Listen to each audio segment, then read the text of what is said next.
Bem, amados irmãos, sejam bem-vindos a mais uma reunião do livro de Apocalipse.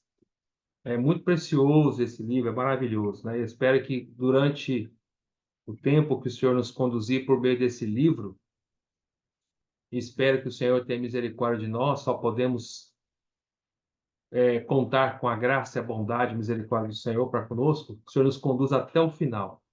Mas os irmãos vão ver, irmãos, que cada dia mais nesse livro ele torna-se mais maravilhoso, mais precioso. Na verdade, todos os livros da Bíblia são maravilhosos e preciosos, não é verdade? Mas o de Apocalipse, como é a conclusão do propósito eterno de Deus, é a conclusão da Bíblia, conclusão dos escritos de João, conclusão do Novo Testamento, é um livro maravilhoso, irmãos. Então, vamos ficar encantados, né? Nós vamos ficar encantados, né? Eu estou maravilhado. Eu digo encantado no bom sentido, né? Não no sentido negativo da palavra encantado. É no sentido de maravilhado. Nós vamos ficar maravilhados com esse livro.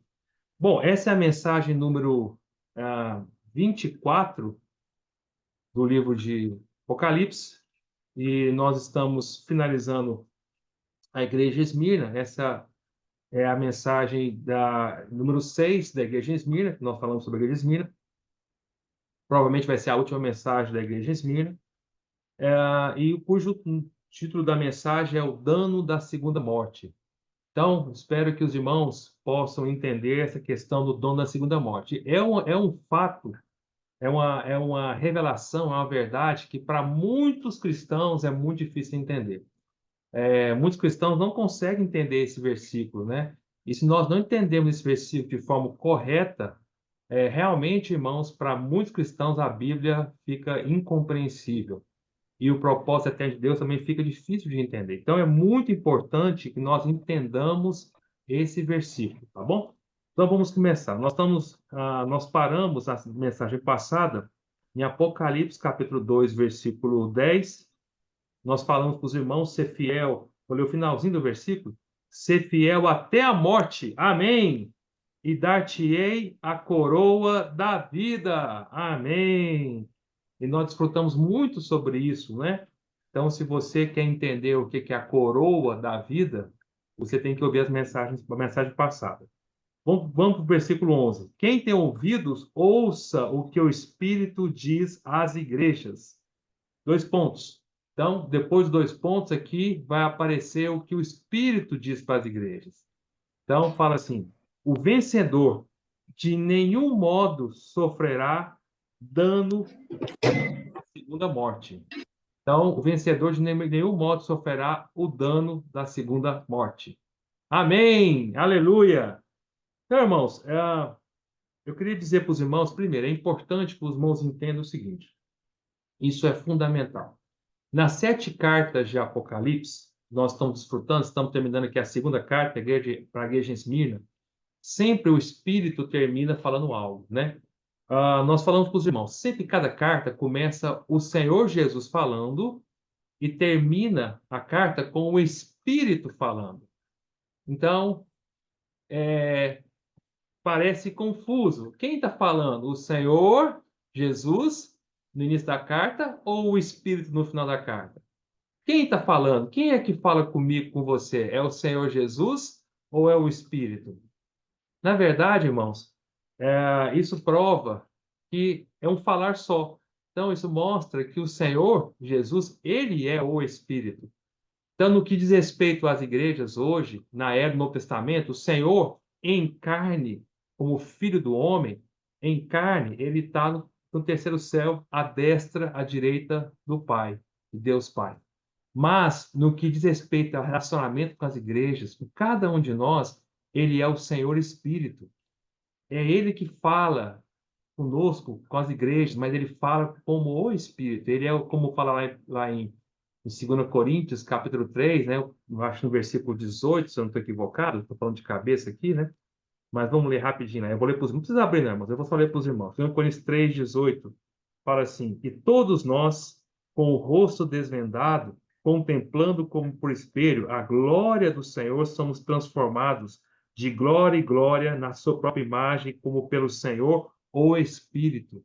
Então, esse Senhor, irmãos, eu fico tão eu fico tão tocado nisso, eu amo tanto isso, que eu fico até arrepiado, sabe? Quando eu leio um versículo desse, né? O Senhor, ele é o Espírito. O nosso Senhor, Jesus, hoje, ele é o Espírito, é o Senhor, o Espírito dentro de nós. Por isso que, nas 7 cartas, quem fala com as igrejas é o Senhor Espírito. O Senhor fala dentro de nós, ele fala no nosso interior, ele fala com cada um de nós. Ele é o Senhor, o Espírito. E ele está falando com todas as igrejas. Ele fala com, não fala só com a igreja em Esmirna. O que é falado no final de cada igreja é falado para todas as igrejas. Então, na verdade, cada carta foi direcionada para aquela igreja específica. Por exemplo, a carta em Éfeso foi para a igreja em Éfeso, a carta em Esmirna para a igreja em Esmirna, a carta em Pérgamo para a igreja em Pérgamo, a carta em Tiatira para a igreja em Tiatira, e assim sucessivamente, né? Mas o falar do Espírito para aquela igreja vale para todas as igrejas. Porque o final do versículo fala assim: quem tem ouvidos, ouça o que o Espírito diz às igrejas no plural. Então, o que o Senhor está falando para a igreja, o que o Senhor está falando para a igreja em Esmirna, vale para todas as igrejas, vale para cada um de nós. E quando chega no final, é importante da carta, o Senhor dá uma palavra para o vencedor. Ele fala assim: o vencedor, estou lendo o versículo 11, do capítulo 2 de Apocalipse: o vencedor de nenhum modo sofrerá dano da segunda morte. Então, isso aqui é uma promessa que o Senhor faz para o vencedor daquela igreja. Então, é, todas as repreensões que o Senhor dá aqui para as igrejas, não importa se é para a igreja em Éfeso, para qualquer uma das 7 igrejas, toda repreensão que há para as 7 igrejas não diz respeito à perdição eterna. Não tem nada a ver de perder a salvação. Isso não é possível. A Bíblia ensina que um crente, uma vez que ele creu, ele é salvo eternamente, tá? E lembremos, vamos lembrar aqui, que o Senhor está falando para as igrejas, não é para incrédulo. Incrédulo que sim, o incrédulo é que vai ter a perdição eterna se ele não crer no Senhor. Mas aqui o falar do Senhor não é para incrédulos, aqui são cartas para as igrejas, são para crentes, são para nós. Então, tudo que fala nessas 7 cartas, do capítulo 2 e 3 de Apocalipse, é para nós que somos crentes, tá? Então, quando fala de repreensões, não tem a ver, nenhuma repreensão nas 7 cartas, nenhuma delas tem a ver com perdição eterna, tá? Porque um crente não pode se perder mais uma vez que ele crê no Senhor. A salvação é eterna. Da mesma maneira, quando fala também da vitória aqui, do galardão, da recompensa que os vencedores de cada uma dessas igrejas, das 7 igrejas receberão, não diz respeito também à Nova Jerusalém, não diz respeito à eternidade futura, também não diz respeito a uma recompensa que vão receber durante os 1000 anos, que é o reino milenar, que é a próxima era que vai vir. Depois que o Senhor voltar, o Senhor vai voltar, vai estabelecer o reino milenar, né? Que está lá em Apocalipse capítulo 20. Então, toda qualquer recompensa ou disciplina que tem uma das 7 cartas, gravem isso, irmãos. Por favor, entendam isso. Diz respeito a perder ou ganhar o reino milenar. Então, sempre a recompensa é em relação ao reino milenar. Mesmo na igreja em Éfeso, Esmirna, Pérgamo, Tiatira, sempre tem a ver com o reino milenar, tá? Então, nós falamos para os irmãos, então, entendendo esse contexto, nós podemos entrar nesse versículo, porque fica mais fácil os irmãos entenderem. Então, o versículo fala que o Senhor fala para todas as igrejas, mas somente, já falamos muitas vezes, estou repetindo, porque é necessário repetir, mas somente os vencedores que ouvirão. Que fala: quem tem ouvidos, ouça o que o Espírito diz às igrejas.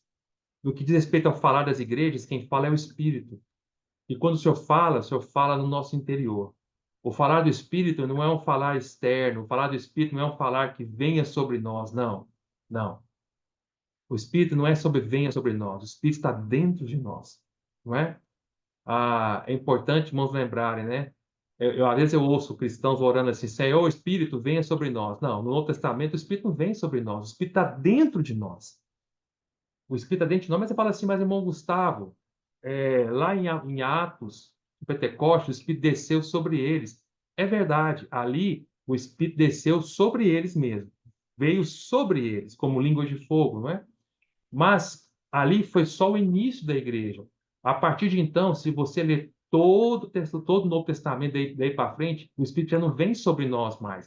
O Espírito agora é um Espírito interior. Mas lembre-se que para aqueles irmãos que estavam orando ali em Atos, né? Em Atos 2, que o Espírito veio sobre eles, no entanto, aqueles mesmos irmãos, 40 dias antes, o Senhor apareceu para eles e soprou o Espírito para dentro deles. Primeiro, os discípulos receberam o Espírito interior. E depois, como eles estavam na situação que eles precisavam vencer o medo dos judeus, estavam confinados ali, sempre orando com medo dos judeus, o Espírito teve que descer sobre eles com poder. Então, o Espírito que vem sobre nós, no caso ali, foi um Espírito de poder. Mas hoje, esse mesmo Espírito que está dentro de nós é o Espírito de poder já, ele é o Espírito que nos dá vida e nos dá poder. Irmãos, o Espírito está dentro de nós. Aí você pode dizer, irmão Gustavo, o que tem a ver isso com o que nós estamos falando aqui na igreja em Esmirna? Irmãos, tem tudo a ver. O Espírito, quando ele fala com cada um dos vencedores, ele fala no nosso interior. O Espírito nos dá poder interiormente. É o poder interior que nos faz avançar exteriormente. O Espírito fala com todas as igrejas. Ele fala com todos os seus filhos. O Senhor fala com todos os seus filhos, todas as igrejas, mas só os vencedores que aprenderão a ouvir. E esse ouvir é muito delicado, é um ouvir interior, é um ouvir que vem lá do nosso interior. É esse ouvir, e é esse ouvir interior do Espírito é que nos dá poder. Vamos entender ao longo da mensagem. Nos dá poder e nos dá a vida de poder para enfrentar toda e qualquer morte, toda e qualquer dificuldade. A igreja de Esmirna, lembre-se, é uma igreja sofredora, é uma igreja que passou por muitos sofrimentos. Já falamos 5 mensagens sobre isso, né? É uma igreja que passou por muitos sofrimentos. Os irmãos sofreram muito na época. E o que eles precisavam para avançar, para ser fiel até o final? Eles precisavam de um espírito de vida e de poder. Só a vida vence a morte e só o poder vence os sofrimentos.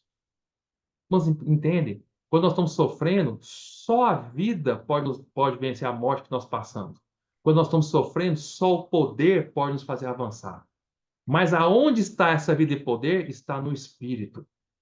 E os vencedores, eles são vencedores por causa dessa vida e poder que eles aprenderam a usar, que está dentro deles, no Espírito Santo está dentro deles.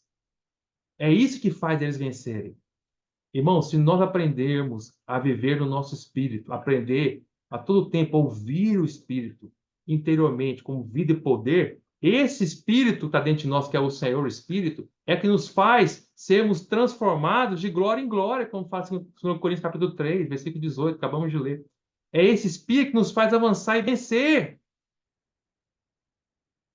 Hoje eu encontrei um irmão, né, que não se reúne conosco, um irmão muito precioso, né, que é o barbeiro que corta o cabelo do meu filho, né? Então hoje de manhã eu fui levar lá meu filho cortar o cabelo com ele, e ele é um irmão muito precioso, muito precioso. Aí eu falei para ele, falei assim, irmão, ele chama Daniel. Eu falei, Daniel, como você está, meu irmão? Aí ele pegou e falou assim para mim, falou assim, eu estou lutando para vencer. Aí eu falei assim, puxa, irmão, então, eu falei para ele, então tem alguma coisa errada. Foi como assim? Eu falei assim, puxa, a Bíblia diz em Romanos 8 que nós já somos mais que vencedores. E você está me dizendo que você está lutando para vencer. Então, alguém está errado. Ou é você ou é a Bíblia. Alguém está errado. Porque a Bíblia diz, o Senhor diz, que nós já somos mais que vencedores. Já vencemos! Já somos mais que vencedores. E você me diz que você está lutando para vencer. Então, você não venceu ainda. Então, quem está certo? Você ou a Bíblia? Alguém tem que estar certo. Não pode ser você ou a Bíblia ao mesmo tempo. Ou nós somos mais que vencedores, ou nós estamos lutando para vencer. Aí ele pegou, ganhou luz. Ele falou assim: não, a palavra de Deus está correta. Gostei muito da humildade dele. Ele reconheceu que a Bíblia estava correta. Ou seja, irmão, a Bíblia sempre está acima da nossa experiência. Sempre. A experiência dele é lutando para vencer. O que a Bíblia fala é: você já venceu. E muito em Cristo Jesus. Aí ele ganhou luz e falou assim: não, já entendi, irmão. Ele falou assim: eu sou mais que vencedor em Cristo. Eu falei: muito bem, irmão. Irmão, você já venceu.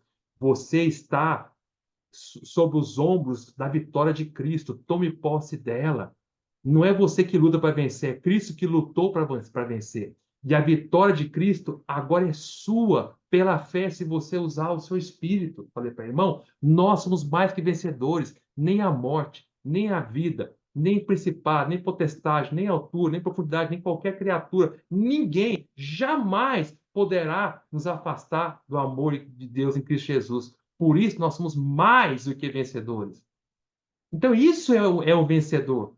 Quem é o vencedor, irmão? É aquele que é alguém que aprende a ouvir o Espírito em toda e qualquer circunstância. Aprende a seguir o Espírito e aprende a tomar posse do que o Espírito nos dá. A vida interior e o poder interior. Mas vamos lá, irmãos. Nós temos muito para desfrutar e eu só estou começando, né? Senhor Jesus. Então, aqui fala: vencedor de nenhum modo sofrerá dano da segunda morte. Então, vamos entender. Para um pouco, vamos com calma. Se o vencedor, aqui quem está falando é o Senhor Espírito. O Senhor está falando que o vencedor, de modo nenhum, de maneira nenhuma, nada, nunca, de nenhum modo, sofrerá o dano da segunda morte. Isso aqui é uma promessa do Senhor. Quem falou foi o Senhor. O vencedor, irmão, se o Senhor falou, acabou. O Senhor falou que o vencedor, de modo nenhum, sofrerá o dano da segunda morte. O vencedor. Então vamos entender, se o vencedor não vai sofrer o dano da segunda morte, e quem não é vencedor? Vai acontecer o que com ele então? Olha, se o vencedor não sofre o dano, e quem não é vencedor? Sofre o dano, certo? Então, um vencedor não sofre, mas se há um vencedor, há também alguém que não é vencedor. E se o vencedor ele não sofre o dano, se o vencedor não sofre o dano, quem não vencer, ele vai sofrer o dano. Então, o dano da segunda morte é algo, isso está falando para as igrejas, tá? Para as igrejas. Então, o dano da segunda morte é algo que vai acontecer com os crentes. Crentes! Com a igreja, tá? Então, vai entendendo isso, mano, na sua cabeça. Vai entendendo isso. O vencedor são os irmãos dentro das igrejas que aprenderam a ouvir o Espírito, e esses não sofrem o dano. Mas o resto da igreja, que não for vencedor, que não aprendeu a estar na vitória de Cristo, não aprendeu a ouvir o Espírito, esse resto, os outros irmãos, que, cara, a maioria, vai sofrer o dano da segunda morte. Se você olhar com muita calma, você vai perceber que o dano da segunda morte, ele está com relação, está relacionado com o versículo anterior. Assim, ao jogo de palavras, com o versículo anterior, que é o versículo 10, no finalzinho fala assim: ser fiel até a morte, que também é uma promessa do Senhor. Ser fiel até a morte e dar-te a coroa da vida. Quem é que vai ganhar a coroa da vida? São os vencedores também, que foram fiéis até a morte. Então, a morte, ela está em oposição, ser fiel até a morte. Então, a morte está em oposição à vida, no final do versículo. Morte é o oposto da vida. Se nós formos fiéis até a morte, nós vencemos a morte. Aí ganhamos o quê no final? A vida, tá? E a coroa? Essa coroa que está falando aqui, coroa da vida. Essa coroa está com relação ao vencedor. Então, o vencedor é alguém que ganha coroa. E se o vencedor ele não sofre dando a segunda morte, é porque ele ganhou a coroa da vida. Vocês estão entendendo que uma coisa está relacionada com a outra? Talvez possa parecer um pouco confuso aqui ainda, mas vamos explicar com mais calma. Então, eu só quero explicar para os irmãos o seguinte: vocês estão entendendo que dando a segunda morte é algo que a igreja sofrerá se não for vencedora, certo? E o vencedor no meio das igrejas, esse de modo nenhum sofrerá o dano. Então, é importante você entender que o dano da segunda morte, já que a igreja vai sofrer, se não forem vencedores, é algo relacionado com a igreja, porque aqui está um falar para as igrejas. Versículo 11 deixa bem claro. Quem tem ouvidos, ouça o que o Espírito diz às igrejas. É um falar para crentes. Igrejas, são crentes, tá? Então, o dano da segunda morte é algo que as igrejas, os crentes, podem sofrer esse dano. Só não vai sofrer os vencedores no meio das igrejas. Então vamos entender agora o que é o dano então já vou entendendo que o dano da segunda morte não pode ser a perdição eterna, porque crente nenhum passa por perdição eterna. Ao crer no Senhor, nós já fomos livres da perdição eterna. Então, o crente não passa pela perdição eterna. Então, o dano da segunda morte não pode ser a perdição eterna, porque é algo que a igreja vai sofrer se não for uma vencedora. Entenderam até aqui? Isso é muito importante, tá? Então, vamos agora entender o que é o dano da segunda morte. Mas antes de entender o dano da segunda morte, vamos entender o que é a segunda morte. Uma coisa é o dano da segunda morte. Outra coisa é a segunda morte. São coisas diferentes, tá? Parece que é iguais, mas não são, são diferentes. Então, vamos ter o que é a segunda morte. Vamos lá. Deixa sua fitinha marcada aí na sua Bíblia, Apocalipse 2, 11, e vamos agora para Apocalipse capítulo 20. 20, tá?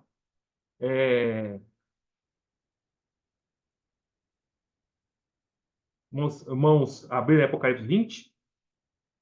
Aqui, no versículo, Apocalipse 20, versículo 4, fala assim: Vi também tronos, e nestes sentaram-se aqueles aos quais foi dada autoridade de julgar.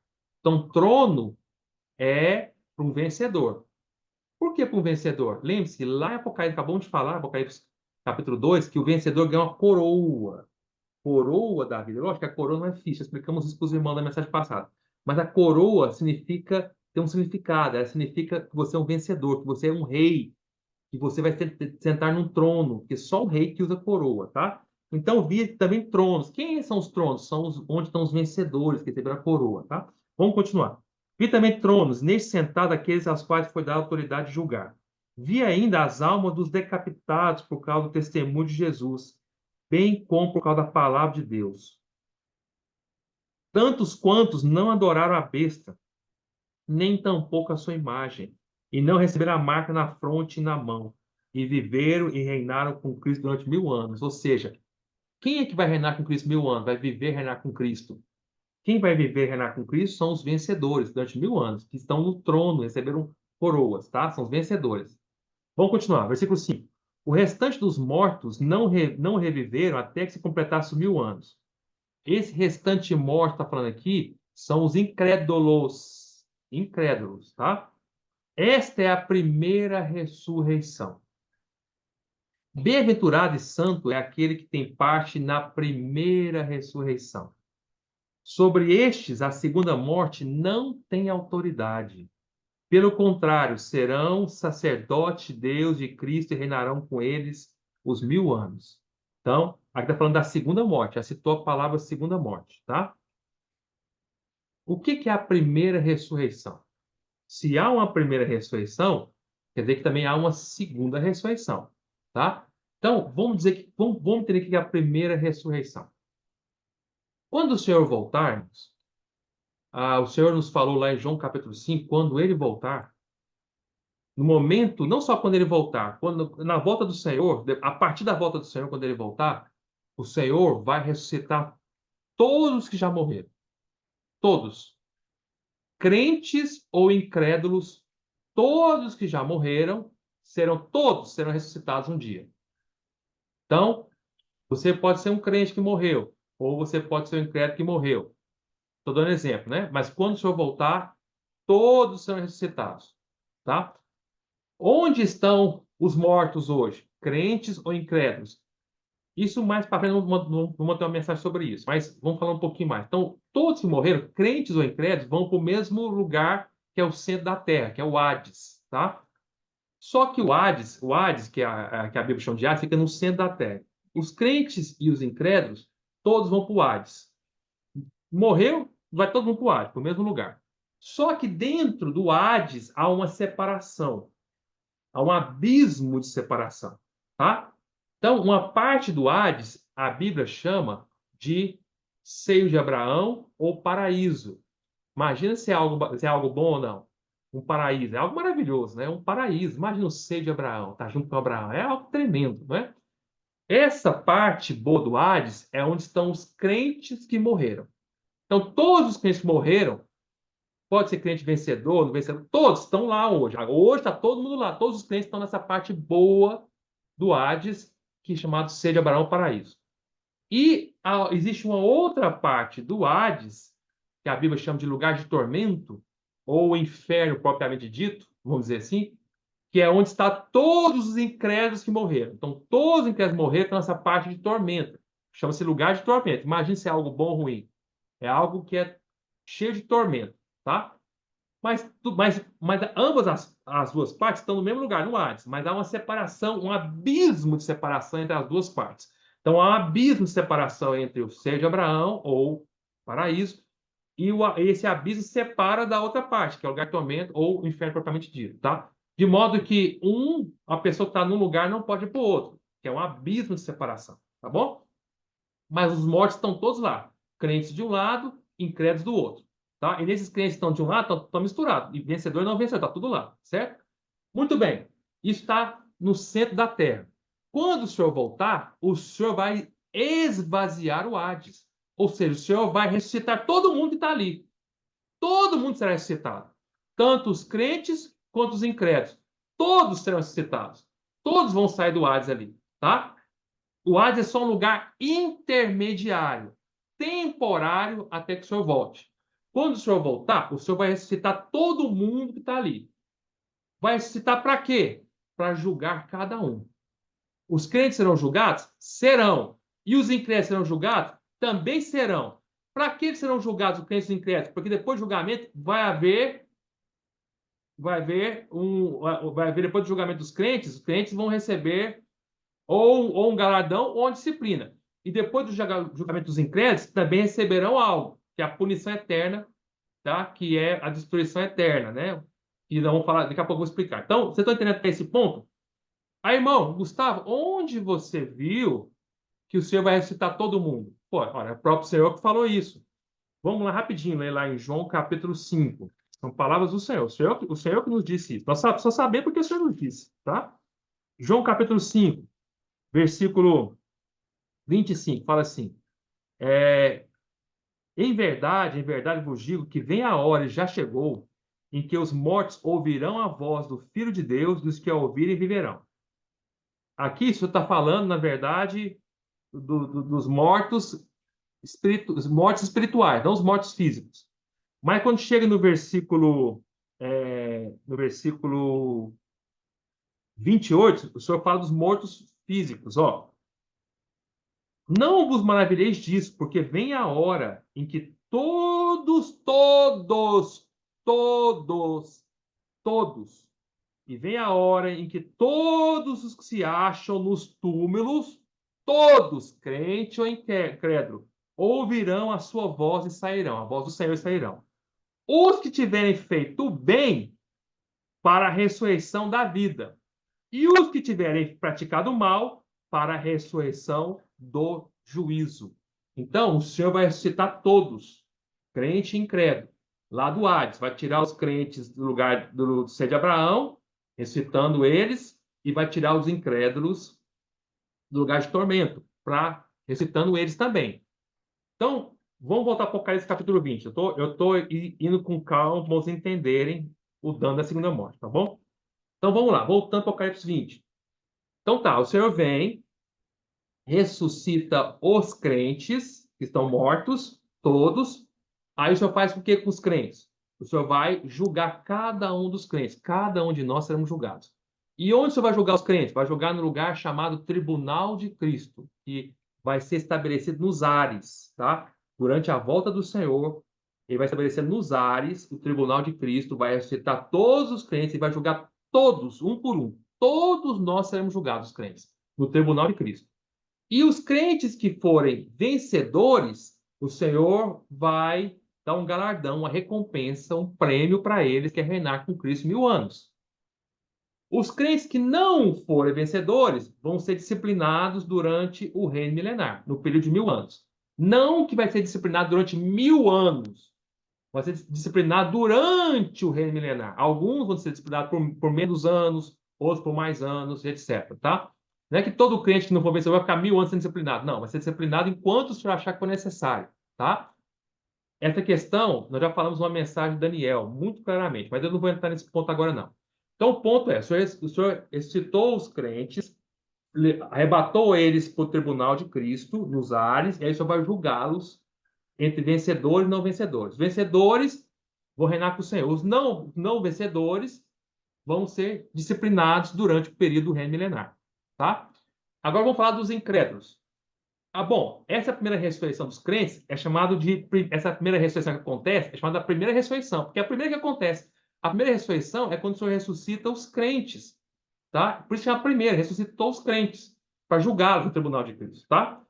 Mas haverá uma segunda ressurreição, não dos crentes, uma segunda ressurreição que vai acontecer depois dos 1000 anos, que é a ressurreição dos incrédulos. Essa é a segunda ressurreição. Vamos falar da segunda ressurreição. E os incrédulos? Então, os incrédulos continuam lá no Hades, continuam lá no lugar de tormento, durante 1000 anos.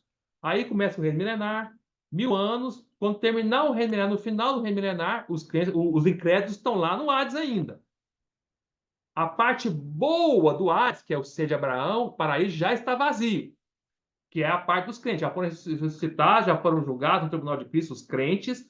Parte já foi, tornou-se vencedor, e outra parte está sendo disciplinado pelo Senhor durante 1000 anos. E então a parte boa do Hades já está vazia, certo? Agora a parte ruim do Hades, que é o lugar de tormento, ou o inferno propriamente dito, continua cheio de incrédulos lá, durante os 1000 anos. Ficam lá, mortos ainda. Quando chega no final do reino milenar, o Senhor vai ressuscitar agora os incrédulos.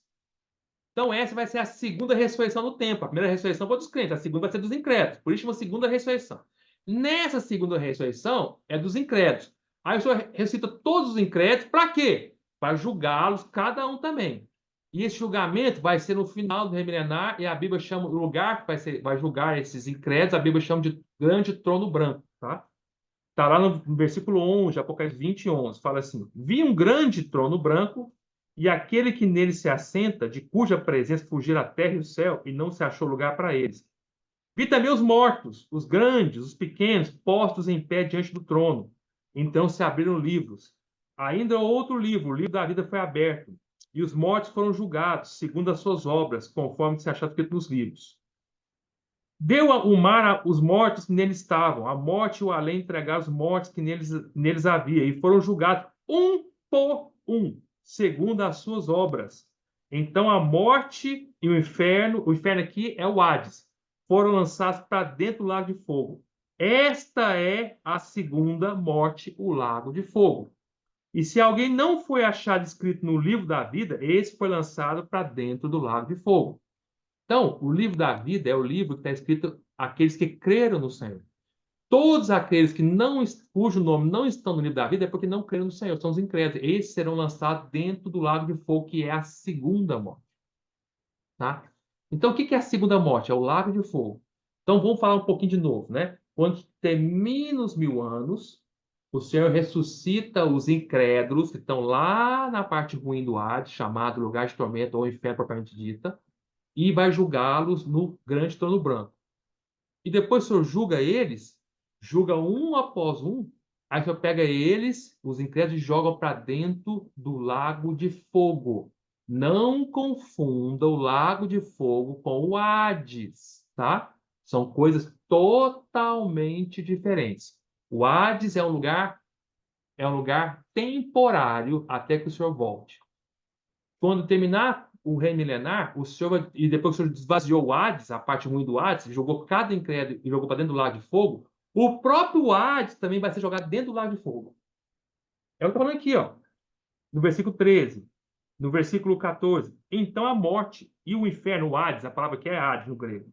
Então a morte e o Hades foram lançados para dentro do lago de fogo. Então, o lago de fogo é a segunda morte. Por que chama segunda morte? Porque todos os homens, eles morrem a primeira morte. Primeira morte qual que é? Quando você morre fisicamente. Mas os crentes, depois que eles morreram a primeira morte, que é a morte física, eles acabou, eles morreram só para a primeira morte. Eles nunca vão experimentar a segunda morte, que é o lago de fogo. Um crente nunca vai para o lago de fogo, nunca. Pode ser o pior crente do mundo, ele não vai para o lago de fogo, porque ele tem o seu nome escrito no livro da vida. Então, o crente, ele experimenta no máximo a primeira morte, que é a morte física. E alguns crentes nem a primeira morte vão experimentar. Se o Senhor voltar, eles estiverem vivos, são arrebatados vivos. Então, nem a primeira morte eles experimentam. Mas os incrédulos, eles experimentam a primeira morte, que é a morte física, e também vão experimentar a segunda morte, que é uma morte eterna, que é o lago de fogo. Por isso que o lago de fogo é chamado de segunda morte, porque eles morreram a primeira vez fisicamente e morrerão a segunda vez eternamente. Tá? Então, o lago de fogo é isso. Vamos entender bem claro o que é o lago de fogo? Espero que o moço tenha entendido isso. Agora, o que é o... Então, o lago de fogo é a segunda morte. Está bem claro aqui, ó. O versículo 14 explica. Esta é, no final do versículo 14, do Apocalipse capítulo 20. Esta é a segunda morte, o lago de fogo, tá? Então, o lago de fogo é a segunda morte. Agora, vamos voltar para a mensagem de hoje. O que é o dano da segunda morte? Então, é o dano do lago de fogo. Mas, irmão Gustavo, você não acabou de falar que um crente nunca vai experimentar o lago de fogo? Sim, acabei de falar, é verdade. O crente nunca pode experimentar o lago de fogo. O lago de fogo, não. Mas o crente pode experimentar o dano do lago de fogo, o dano da segunda morte. Isso sim pode, porque são coisas diferentes. Por que pode experimentar o dano da segunda morte? Porque lá em Apocalipse capítulo 2, versículo 11, fala assim, volta para lá. Apocalipse 2:11, igreja de Esmirna. Quem tem ouvidos, ouça o que o Espírito diz às igrejas. O vencedor de nenhum modo sofrerá o dano da segunda morte. Então, o vencedor não sofre o dano, mas quem não é vencedor, que são o resto dos irmãos das igrejas, sofrerão o dano da segunda morte. Então, o dano da segunda morte não pode ser igual à segunda morte, porque crente não sofre a segunda morte. O dano da segunda morte é algo que vem da segunda morte, mas não é propriamente a segunda morte. É como se fosse, agora vou explicar melhor, é como se fosse um efeito colateral da segunda morte. A segunda morte não pode pegar os crentes, em hipótese nenhuma. Mas algo que vem da segunda morte pode atingir os crentes. É o dano que ela pode causar. Ela não causa um efeito direto nos crentes, porque os crentes não podem passar pela segunda morte, que é o lago de fogo. Mas o lago de fogo, que é a segunda morte, pode causar um efeito colateral que atinge os crentes. Esse efeito colateral, como é um lago de fogo, é como se fossem as labaredas, é um lago de fogo. Esse lago de fogo, o fogo joga labaredas, sabe? Então, um crente, ele pode não ser lançado no lago de fogo, e nunca vai ser lançado, nunca, hipótese nenhuma. Mas um crente não vencedor, algo que sai lá do lago de fogo, que é uma labareda de fogo, pode queimar, chamuscar o crente. Não está entendendo? É o dano, é o efeito colateral que vem lá do lago de fogo. O crente nunca é jogado lá. Nunca. Aqui está o crente, que é a minha caneta. Aqui está o lago de fogo. Um crente nunca pode ser lançado no lago de fogo, em hipótese nenhuma, nunca, porque ele tem o seu nome escrito no livro da vida. Mas o lago de fogo, que está separado do crente, algo do lago de fogo pode vir aqui, uma labareda, e chamuscar o crente. O crente não é jogado ali, nunca. Mas algo que vem do lado de fogo pode tocar no crente. Pode causar um dano no crente. E isso é algo que vai acontecer com os crentes não vencedores. Então, vamos entender mais ou menos isso, né? Agora vamos ver vários versículos para mostrar isso melhor, tá? Para mostrar isso melhor. Então, só que antes, vamos falar de alguns versículos primeiro, né? Porque aí a gente vai entender melhor. Então, depois eu vou explicar um pouco mais da ressurreição. Mas vamos lá. É porque é um assunto que não é fácil de explicar, né, irmão? Mas vamos com calma, que eu creio que nós vamos entender, para misericórdia do Senhor. Vamos lá para 1 Coríntios, capítulo 3. Vamos entender. 1 Coríntios 3.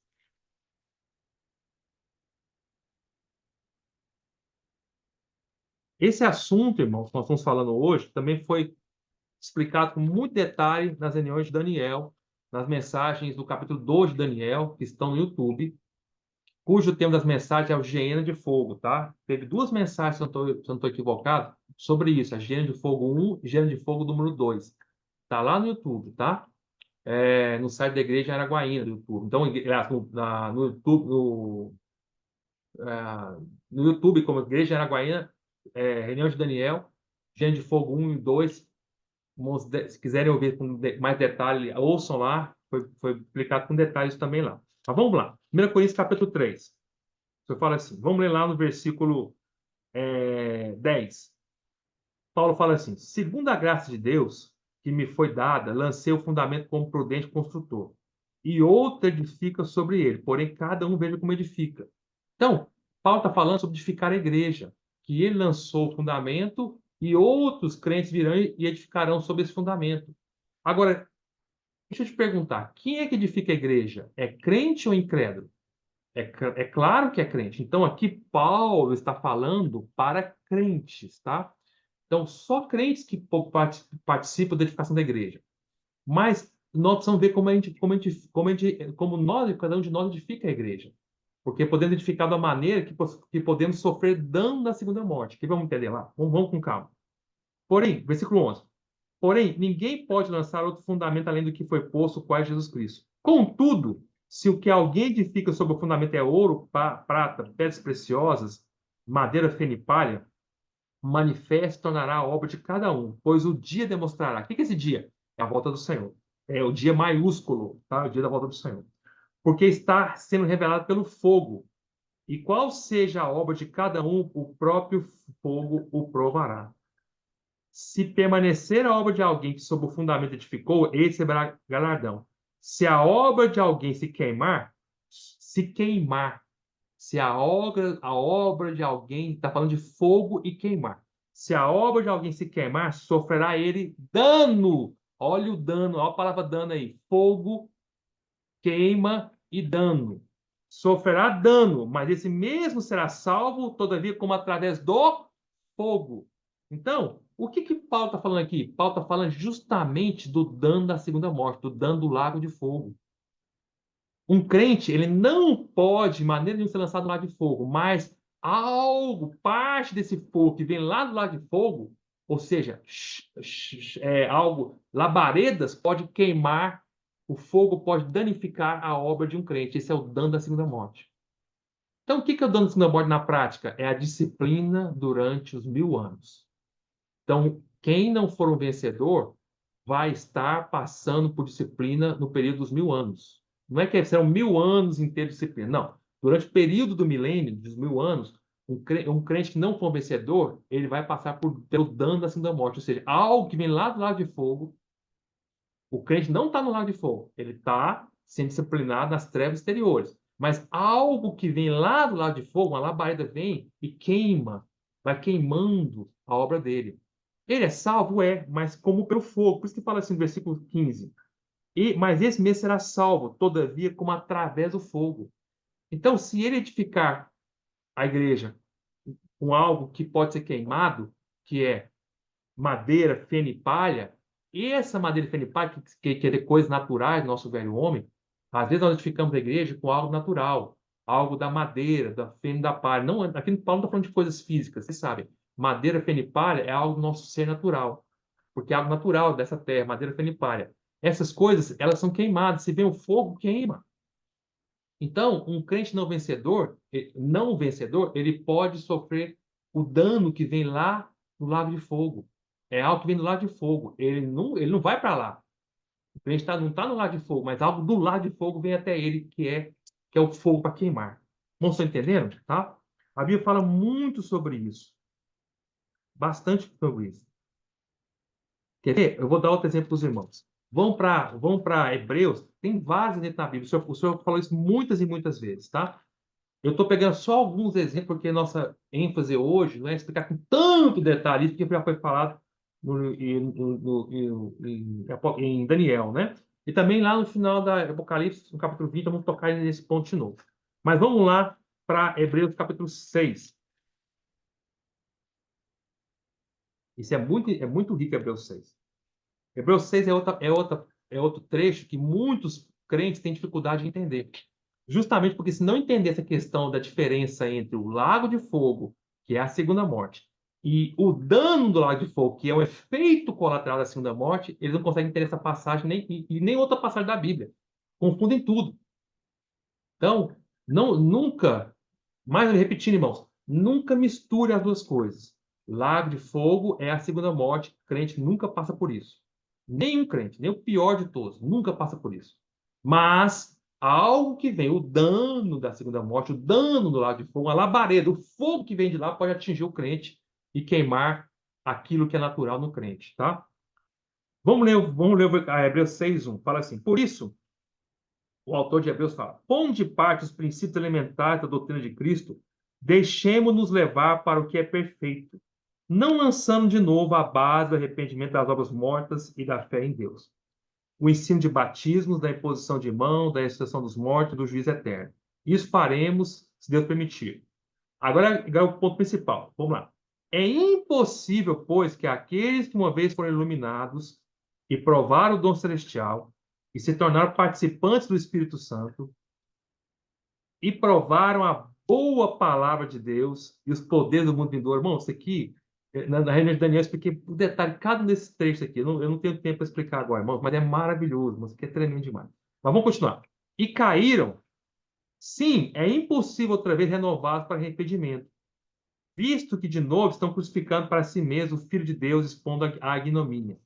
O que o autor de Hebreus está explicando aqui? Supostamente Paulo, né? Eu não tenho certeza que é Paulo, mas eu, pelo menos, creio que seja Paulo. Então, o autor de Hebreus está dizendo aqui o seguinte: uma vez que alguém creu no Senhor, se ele creu no Senhor, ele foi iluminado. Versículo 4, tá? Ele provou o dom celestial, com as coisas maravilhosas que Deus nos dá. Ele tornou-se um participante do Espírito Santo, ele recebeu o Espírito Santo, ele está participando todos os dias do Espírito Santo. Então, só um crente pode participar disso, um crente genuíno. Paulo nunca, o autor de Hebreus, nunca pode falar que o incrédulo participa do negócio desse. Um incrédulo nunca participa do Espírito Santo, um incrédulo nunca é iluminado para se repreender, o incrédulo nunca recebe o dom celestial se ele não for iluminado, entendeu? Então, esses versículos não te respeitam a incrédulos, a crente. O incrédulo, ele é incrédulo porque ele não foi iluminado ainda. Se ele for iluminado, ele vira crente. O incrédulo é incrédulo porque ele não recebeu ainda o dom celestial, não provou. Se ele provar, ele vira crente. O incrédulo, ele não tem o Espírito Santo porque ele não recebeu, não participou do Espírito Santo ainda, mas se ele recebeu o Espírito Santo, ele vira crente. Então, o que fala no versículo 4 é para crentes. Então, um crente que recebeu, foi iluminado, recebeu o dom celestial, participou do Espírito Santo, é um crente. Ele provou a boa palavra de Deus, ele provou. Ele não ouviu, não, ele provou, ele tem prova da palavra dele, ele desfrutou. Ele até desfrutou dos poderes do mundo vindouro. O poder do mundo vindouro, tá, vou explicar rapidamente que o mundo vindouro é o reino milenar. É o mundo que vai vir. No reino milenar, o poder de Deus no reino milenar é muito superior ao que nós experimentamos hoje. É o mesmo Deus, o poder é de Deus, mas no reino milenar, Deus vai exercer esse poder de uma maneira muito poderosa, muito diferente hoje. Por exemplo, no reino milenar, você tem, vamos entenderem, nós vamos, eu não sei nem explicar, vamos voar de um lado para o outro. Você está aqui, de repente, em um segundo, você está do outro lado do mundo. É um poder que hoje é um poder que vai acontecer durante o reino milenar. Por exemplo, durante o reino milenar, a Bíblia fala que o sol vai ser intensificado muito, muito mais vezes. É um poder. Então, durante o reino milenar, vão acontecer poderes que hoje em teoria, hoje nós não experimentamos, porque são poderes do reino do mundo vindouro. Porém, mesmo durante o reino milenar, vai haver poderes que hoje não acontecem de forma geral, não acontece, porque são poderes que vão acontecer do reino milenar, mas Deus permite que os crentes hoje experimentem um pouco desses poderes. Por isso que fala aqui, ó, e experimentou os poderes do mundo vindouro. O mundo vindouro vai ser o reino milenar vai ser muito mais poderoso do que é hoje. Vocês estão entendendo? Mas hoje nós podemos ter pequenas amostras desse poder que vai acontecer lá, tá?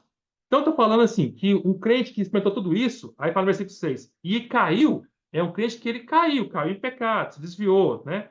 Ele caiu, sim, é impossível outra vez renovar para arrependimento. Que o autor de Hebreus está falando aqui não é que ele não possa se arrepender, não é isso. Ele está falando que é impossível. Você não precisa virar para uma pessoa que caiu, um crente que caiu, virar para ele e falar assim: olha, você precisa de novo aceitar Cristo como seu Senhor Salvador. Não!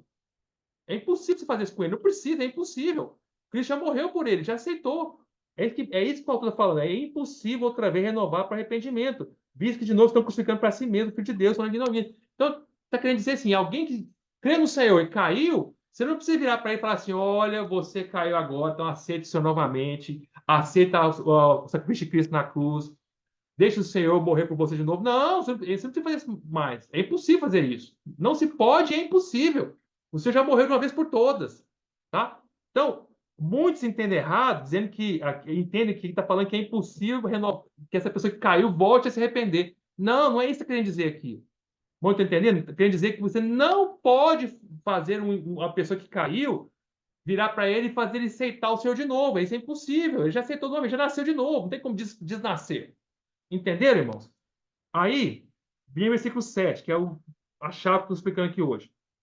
Porque a terra, aí, aqui o autor de Hebreus vai fazer a comparação agora. Ele vai comparar uma pessoa que creu no Senhor e caiu com a terra, tá? Porque a terra que absorve a chuva, quem é essa terra? Somos nós, na verdade. A terra são todos os crentes. Os crentes, aos olhos de Deus, são como uma terra, tá? Nós somos como a terra, como uma lavoura. Deus está trabalhando na terra do nosso coração. Lembre-se que lá em Mateus 13, o Senhor comparou a parábola do semeador e comparou a terra onde é lançada a semente com o nosso coração. Então, a terra é o coração dos crentes. Então, versículo 7, quando fala que a terra é nosso coração, dos crentes. Porque a terra que absorve a chuva. A chuva são as bênçãos de Deus que vem lá dos céus. É tudo que Deus manda. O que é a chuva? A chuva é tudo isso que foi falado no versículo 4 e 5. O que é a chuva? A chuva é ser iluminado pelo Senhor. A chuva é provar o dom celestial. A chuva é ser participante do Espírito Santo, versículo 4. A chuva é provar a boa palavra de Deus. A chuva é os poderes do mundo vindouro. Então, essas 5 coisas, iluminar, dom celestial, participar do Espírito, provar a palavra e o poder do mundo vindouro, é a chuva que caiu sobre a terra do nosso coração. Os crentes já experimentaram isso.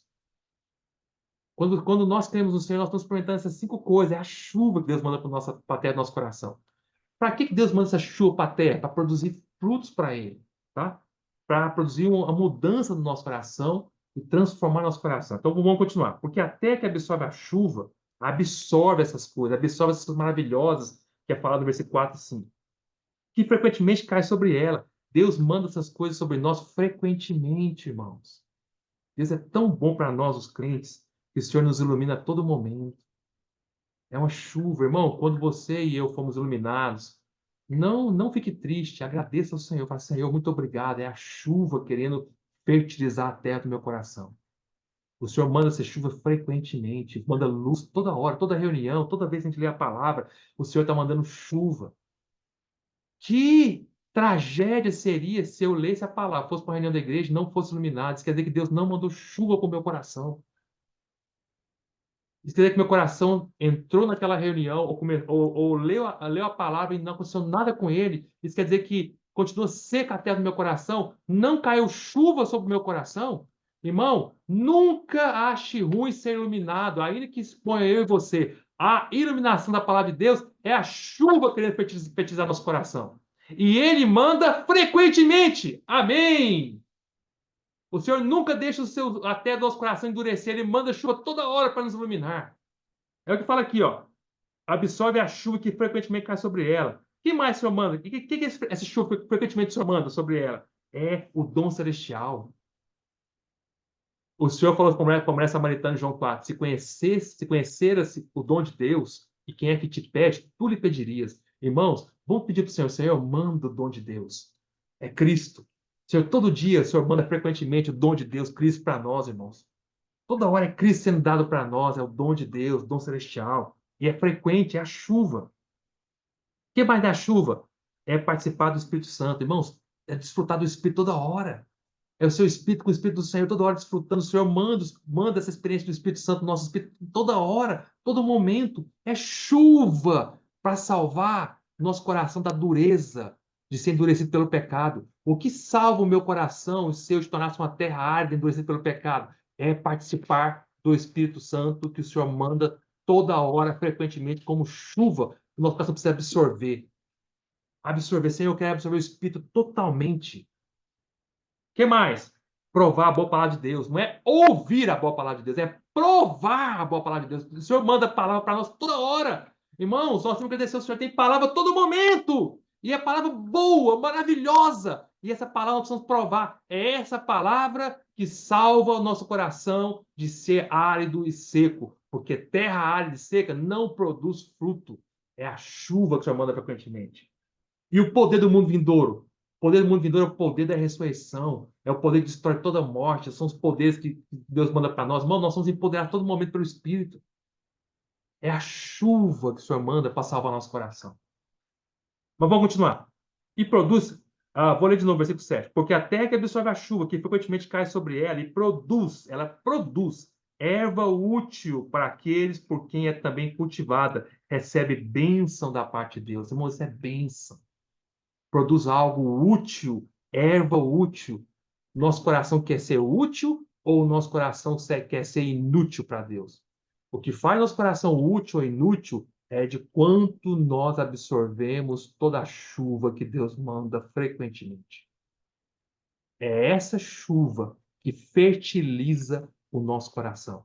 É essa chuva que dá utilidade para ele. Nosso coração foi criado com a única utilidade: amar a Deus de todo o seu entendimento. Primeiro mandamento: amar a Deus. O coração é para amar. Então, a única utilidade do nosso coração sério foi criado para quê? Para amar a Deus de todo o nosso entendimento, de toda a nossa alma, de todo o nosso coração, de toda a nossa força. Um coração útil é um coração que ama a Deus intensamente. Mas quem é que faz nosso coração amar, ser útil? É receber, absorver o que Deus manda. A bênção de Deus.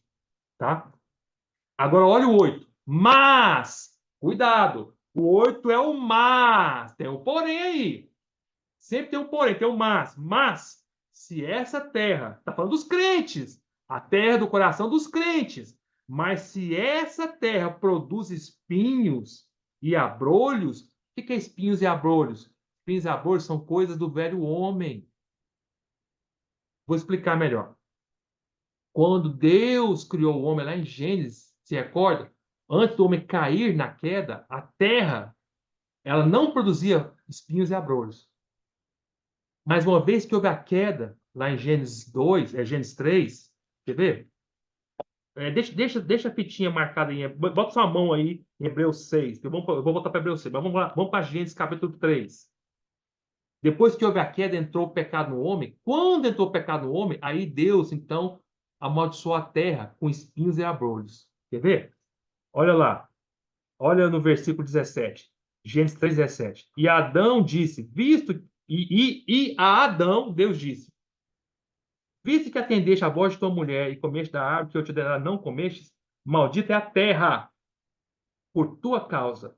Em fadiga obterás dela o sustento durante os dias de tua vida. Ela, a terra, produzirá também cardos e abrolhos, e tu comerás a erva do campo. No suor do teu rosto comerá o teu pão, até que tornes a terra, pois dela foste formado, porque tu és pó e ao pó tornarás. Então, o que é cardos e cardos são os espinhos, cardos e abrolhos. O que é isso? São resultado da queda. Ou seja, quando aqui em Hebreus 6 fala que se a terra produz espinhos e abrolhos, é que se o nosso coração, em vez de produzir frutos para Deus, coração de um crente, ele, depois que ele provou tudo que provou, maravilhoso, provou lá o dom celestial, provou a boa palavra, provou o mundo vindouro, provou foi iluminado, tal, mas ele endureceu, deixou de receber essa chuva, absorver essa chuva. Deus manda, Deus está sempre mandando, mas ele não absorve. Deus manda e não absorve. Irmão, Deus manda todas as bênçãos, as 5 coisas, nós já falamos. Deus manda a luz, o dom, a participação do Espírito, a boa palavra e o poder do mundo vindouro. Deus manda tudo isso, é como chuva, toda hora ele manda. Mas se nós não absorvermos isso, se nós rejeitarmos isso, nosso coração, em vez de produzir fruto, produz o que nosso coração tem, que é a maldição da queda. É espinho e abrolho. Ou seja, são obras do velho homem. Começa a surgir coisas do velho homem. Espinhos, coisas que vêm resultado da maldição. Do espinho, tá? E aí fala, mas se produz espinhos e abrolhos, é rejeitada. A palavra rejeitada, no português aqui, no português está escrito rejeitada, mas a palavra no grego aqui não é rejeitada. A palavra no grego aqui é a mesma palavra que Paulo usou lá em 1 Coríntios 9, é desqualificada. Tá? Desqualificada. Eu vou abrir aqui 1 Coríntios 9 para vamos entender o que Paulo falou. 1 Coríntios 9, Paulo está falando sobre correr a carreira cristã. Aí ele fala assim, ó, no versículo, aliás, 1 Coríntios 9, no é, versículo 27, fala assim, mas, o último versículo de 1 Coríntios 9, mas esmurro o meu corpo e o reduzo à escravidão, para que, sendo pregado a outros, não venha eu mesmo a ser desqualificado. Essa palavra, eu ser desqualificado, é a mesma palavra que está escrita aqui em Hebreus 6, 8. Quando botou aqui no português rejeitado, é a palavra desqualificada. Eu te pergunto, Paulo, em 1 Coríntios 9, Paulo, quando foi desqualificado, quer dizer que Paulo poderia ser lançado no lago de fogo, destruído? Não, Paulo não. Nem Paulo, nem crente nenhum. Certo? Mas aqui é a mesma palavra em Hebreus 6. Então, quando fala assim, mas se a terra se produz espinhos e abrolhos, ou seja, nosso coração, ao invés de produzir os frutos, a erva útil que é produzida devido à absorção das coisas de Deus, em vez de produzir isso, ela produz espinhos e abrolhos, ela vai ser desqualificada. Rejeitada é desqualificada. Ou seja, é um crente, ele ouviu as coisas, ele recebeu em algum momento da vida dele, recebeu esses 5 itens de Hebreus 4 aqui, de Hebreus 6, no versículo 4 e 5, recebeu a luz, recebeu o dom, recebeu o Espírito, recebeu a boa palavra, recebeu o poder do mundo vindouro. Em algum momento ele recebeu isso. Mas depois de um certo momento da vida cristã dele, ele parou de receber. E aí, em vez de receber essa chuva que absorveu o coração dele, no coração de ser absorvido por absorver essas coisas e produzir erva, mas produzir o que vem da nossa carne. E aí, por que nossa carne produz? Só produz espinho e abrolho. Então, se isso acontecer, nós vamos ser rejeitados. Rejeitados é desqualificados. Aí o que fala? Olha o que o versículo fala. E perto está da maldição, e seu fim é ser queimada. Vamos entender agora. Está falando da terra. Aqui fala que a terra, ela não é a maldição. Observa o versículo. Fala que a terra, se ela produzir espinhos e abrolhos, aqui não fala que ela é a maldição. Fala que ela está perto da maldição. Próxima à maldição. O que é a maldição? A maldição é o lago de fogo. A maldição é a segunda morte. O incrédulo vai ser lançado no lago de fogo, na maldição eterna, tá? Um crente, ele nunca vai ser lançado na maldição. Mas se ele não deixar o seu trabalhar nele, na terra do seu coração, ele vai ficar próximo, perto dessa maldição. Perto, não na maldição, perto da maldição. E como ele está muito perto da maldição, algo da maldição, que é o lago de fogo, pode sair de lá e queimar ele. Está perto demais. Por isso que o versículo fala: e seu fim é ser queimada. Quando fala que a terra vai ser queimada, é porque está tão perto do lago de fogo, que é a maldição, que é a segunda morte, que é a mesma coisa. Lago de fogo, segunda morte, maldição, é tudo a mesma coisa. Como está tão perto até do coração desse crente, ele vai sofrer um dano que vem lá do lago de fogo, da maldição, que é labareda de fogo, que vai queimar ele, queima a terra do coração do crente. Ele não é jogado na maldição. Ele nunca torna essa maldição, mas ele chega muito perto. Está perto dela. Entenderam, irmãos? Aí eu pergunto, outra coisa que fala assim, e seu fim será ser queimada. Quando o fogo vem e queima a terra, o fogo destrói a terra? Pensa aí. Vamos supor que eu tenho uma plantação de espinhos. Uma plantação, imagina uma plantação física, vamos pensa fisicamente. Eu tenho uma plantação de espinhos, uma plantação de abrolhos. Aí, de repente, alguém lança lá um fogo na terra. Aí o fogo vem queimando, queimando, queimando, queimando, queimando e queima a terra. Eu te pergunto, depois que o fogo queimou a terra, destruiu a terra? A terra deixou de existir? Não. Um fogo nunca destrói a terra. Um fogo queima a terra, mas o fogo não destrói a terra. Aí depois passa o fogo, queimou toda a plantação de espinhos. Aí eu vou lá, na antiga plantação que passou o fogo. Chego lá, a terra está lá ainda? Tá. A terra foi destruída? Não.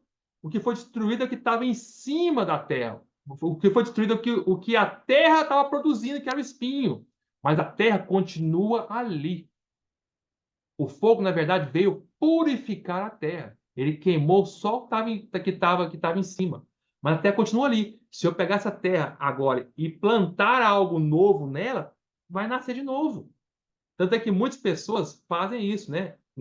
Hoje ainda se faz isso, né? Para poder se matar, joga fogo na terra. Joga fogo na terra, aí queima todo o pasto, ele vai lá depois e planta na terra. Então, quando o fogo vem, ele não destrói a terra, ele queima o que está em cima da terra, o que a terra produziu, para purificar a terra. Agora a terra está pronta novamente a receber uma nova semente, produzir algo que você queira produzir na terra.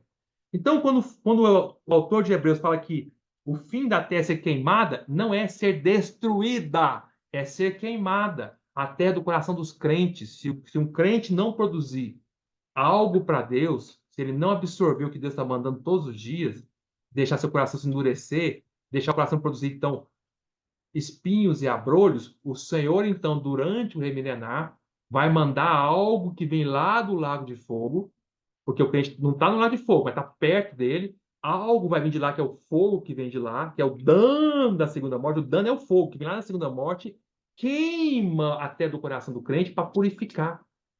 Não destrói o crente, mas queima só o que é ruim, queima o espinho, queima o abrolho. Aí a terra de novo está purinha para que o Senhor possa então mandar a chuva e fazer essa terra virar uma terra útil uma vez por todas.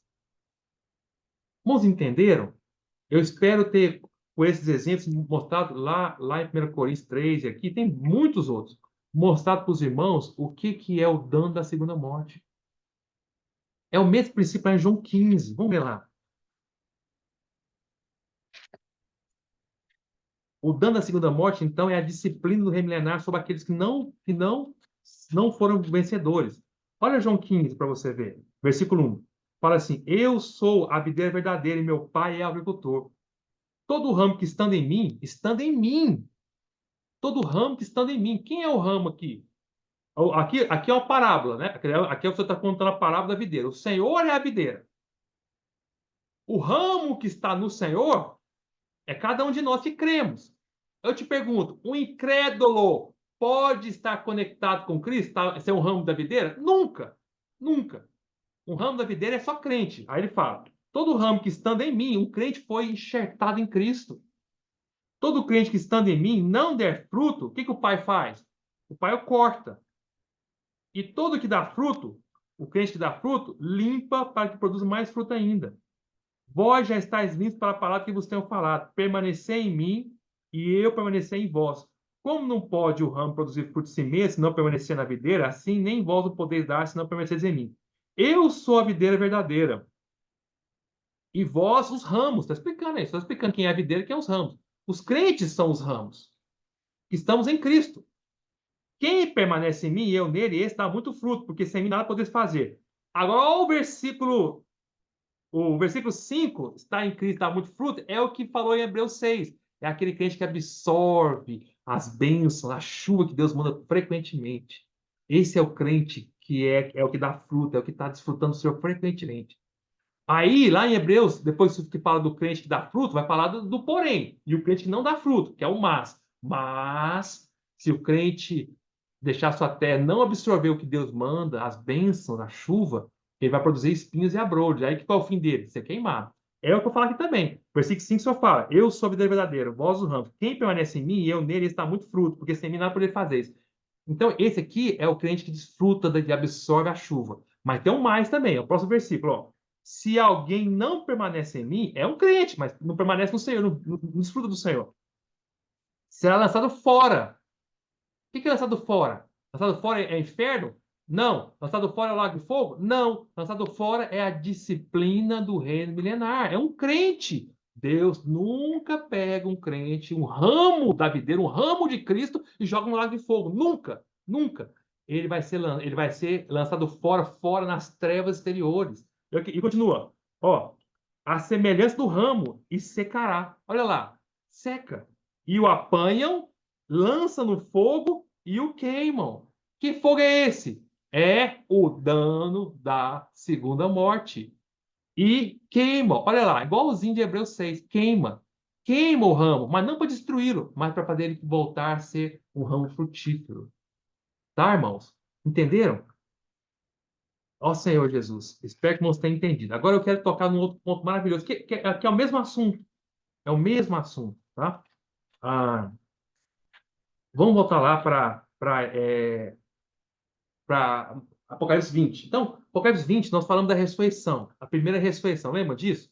Então, eu vou falar um pouquinho novamente dessa ressurreição para vocês entenderem, tá? Então, voltando, eu vou agora falar um resumo rápido. Todas as pessoas que morreram, crente ou incrédulos, vão para o Hades. Os crentes vão para o lugar bom do Hades, chamado paraíso, ou seja, Abraão. Lugar maravilhoso. Os incrédulos vão para o lugar do Hades terrível, chamado lugar de tormento, ou inferno propriamente dito. Tá? O Hades em si é um lugar intermediário, provisório, até que o Senhor volte. Tá? Por isso que alguns estudiosos da Bíblia chamam o Hades de estado intermediário, porque é um lugar intermediário. Não é o tratamento definitivo, é só até o Senhor voltar. E o Hades está onde hoje? No centro da terra, tá? Está lá. E há um abismo separando o lugar de tormento, onde estão os incrédulos, do lugar paraíso, onde estão os crentes. Agora vamos falar dos crentes. Esses crentes mortos estão ali, tá tudo misturado. Vencedor no vencedor. Aliás, eles nem sabem quem é vencedor ainda. Tá todo mundo lá, certo? Em teoria nem sabe, né? Aí quando o Senhor voltar, nós lemos em João capítulo 5, o Senhor vai ressuscitar todo mundo. Vai esvaziar o Hades. Só que não de uma vez só. Primeiro ele ressuscita todos os crentes, todos. Esvazia a parte boa do Hades. Esvazia o paraíso. Aí vai ressuscitar todos esses crentes são ressuscitados para os ares, onde o Senhor vai julgar cada um dos crentes no tribunal de Cristo, tá? Aí houve uma ressurreição, tá? Houve a primeira ressurreição, pum, ressuscitou todo mundo, tá? Todos os crentes que estavam mortos, crentes, estou falando de crentes, esquece credo agora, esquece, falando de crente, todos os crentes, puf, foram ressuscitados para os ares no tribunal de Cristo, onde você vai julgar um crente por vez, um por um. Aí, todos foram citados. Então, todos, em termos de ressurreição, todos os crentes foram citados. Só que, quando você julgar os crentes, vai julgar aquele crente que foi vencedor e vai ganhar o galardão, reinar com o Senhor. E se ele vai reinar com o Senhor, vai ganhar a coroa da vida. Se ele vai ganhar a coroa da vida, ele não vai participar de jeito nenhum do dano da segunda morte. Vai ser o coroa da vida. Tá? É o que fala em Apocalipse capítulo 2, versículo 10 e 11. Nós acabamos de falar que o Senhor falou assim no versículo 10, Apocalipse 2, 10. Finalzinho. Ser fiel até a morte da tia coroa da vida. Então, o crente vencedor ganha a coroa da vida. E se ele ganha a coroa da vida, ele não passa pelo dano da segunda morte, que é o versículo 11. O vencedor de nenhum modo sofrerá dano da segunda morte. Certo? Então, porque ele já experimentou, ele já sofreu com o Senhor, a morte do Senhor, ele já foi fiel até a morte, então ele não vai receber dano na segunda morte, tá? Então, esse é o crente vencedor. Estou falando de crentes ainda, foi vencedor, certo? E existem os crentes que não serão vencedores, que vão ser julgados no tribunal de Cristo, e esses vão receber o dano da segunda morte. Já falei que é o dano, expliquei para os irmãos, que é algo que vem lá do lago de fogo. Não é o lago de fogo, mas é algo que vem, que é o fogo que vem e queima o crente não vencedor para purificar ele durante o período do reino milenar, tá? Para que ele torne-se uma terra novamente boa para produzir frutos. Você pega uma terra que está cheia de espinho, está cheia tá cheia de espinho, cheia de abrolho. Se você quiser fazer a terra produzir algo bom, você tem que queimar primeiro. Você não consegue produzir uma erva útil no meio de espinho e abrolho. O Senhor então tem que vir pegar esse crente que não foi vencedor durante o reino milenar e queimar do coração dele todo espinho e abrolho. Para quê? Para que ele volte a ser uma terra capaz de absorver as bênçãos do Senhor, a chuva, para que ele volte a produzir erva útil para Deus, certo? Então, estou falando dos crentes. Então, o crente não vencedor e o crente vencedor, ambos foram citados juntos para ser julgados. Só que o crente vencedor, ele recebe algo além da ressurreição. Ressurreição, todos os crentes são ressuscitados. Vencedor, não vencedor. Mas o crente vencedor recebe algo que a gente chama de a extra-ressurreição. Ele vai receber algo que é acima da ressurreição. Todos foram ressuscitados, mas como ele vai vencer, ele vai receber um galardão, ele recebeu um prêmio a mais, algo extra, que é chamado extra-ressurreição. E o crente não vencedor também foi ressuscitado, mas ele não recebe essa extra-ressurreição porque ele não foi vencedor. Então, existe um termo que a Bíblia usa maravilhoso chamado extra-ressurreição. Essa ressurreição é o galardão, é a mesma coisa. Então, receber a coroa da vida, ser vencedor, reinar com o Senhor por 1000 anos, tudo isso é a mesma coisa de extra-ressurreição. O crente e não crente foram ressuscitados juntos, mas o vencedor recebe algo a mais, algo extra. Extra é algo a mais, a gente chama extra-ressurreição. Eu quero falar sobre essa extra-ressurreição agora, que é a mesma coisa de reinar com o Senhor e receber a coroa da vida. Mas vamos ter esse termo extra-ressurreição, porque isso é maravilhoso. Vamos lá, Filipenses, tá? Filipenses capítulo 3. Vamos ler lá, para vocês entenderem, tá? Aí, o versículo 7, Paulo está falando da experiência dele. Paulo tá falando dele. É Filipenses 3:7. Paulo fala assim: Mas o que para mim era lucro, isso considerei perda por causa de Cristo. Tá vendo? Paulo está disposto a perder todas as coisas por meio de Cristo. Isso é a atitude de um vencedor. Isso é a atitude dos irmãos da igreja em Esmirna, que foram vencedores. Estavam dispostos a perder tudo pelo Senhor. Estavam dispostos a morrer pelo Senhor. Tudo que eles consideravam que era lucro no passado, antes de conhecer o Senhor, agora que conhecer o Senhor, mudou a perspectiva deles, a visão deles. Agora eles estão vendo Cristo, era muito superior a tudo que eles consideravam superiores antes de ver Cristo. Se um crente, se uma pessoa antes de ver Cristo, ele considerava a carreira como algo, a meta da vida dele, ganhar dinheiro, ser famoso, ser bem-sucedido, ter muito conhecimento, etc. Qualquer coisa, quando ele vê Cristo, ele vê que Cristo é muito superior a tudo mais que ele considerava superior. Aí ele percebe que tudo que ele considerava superior antes é ainda terreno e um dia acaba. Mas esse Cristo que ele está vendo agora é algo que não é terreno, é celestial, está acima das coisas terrenas, é celestial, é eterno e maravilhoso. Quando ele vê que Cristo é muito superior a tudo que ele considera superior, ele está disposto a abandonar tudo por amor a Cristo, porque ele quer algo superior, ele quer o Senhor. É isso que Paulo fala aqui, ó, 3:7. Mas o que para mim era lucro, isso considerei perda por causa de Cristo. Irmãos e irmãs, por causa de Cristo, o que nós estamos dispostos a considerar como perda? Resumindo, em outras palavras, falando a mesma coisa de outra maneira. Por causa de Cristo, o que eu quero perder?